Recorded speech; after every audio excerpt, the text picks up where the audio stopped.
Mahirap ang maging mahirap. Totoo yun guys at naniniwala ako.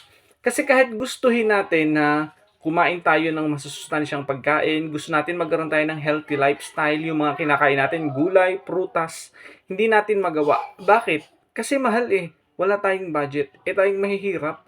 Ang nagiging pang-ayuda at pang-suporta natin para tayo merong makakain everyday is kanin. Kapag tayo may kanin o may bigas, solve na tayo kahit ano na yung ulam natin, itlog, noodles, solve na tayo, dinadamihan na lang natin yung kain ng kanin. Sa panahon ngayon, sinasabi na kailangan bawas tayo sa kanin, kailangan healthy lifestyle tayo, gulay, prutas.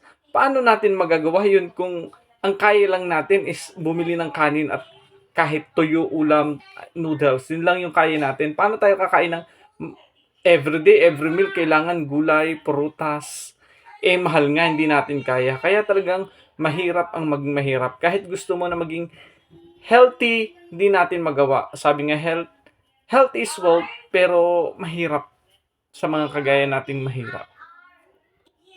Kung nakarelate ka sa video na to, please like and share and syempre follow for more. Bye-bye! Ingat lagi!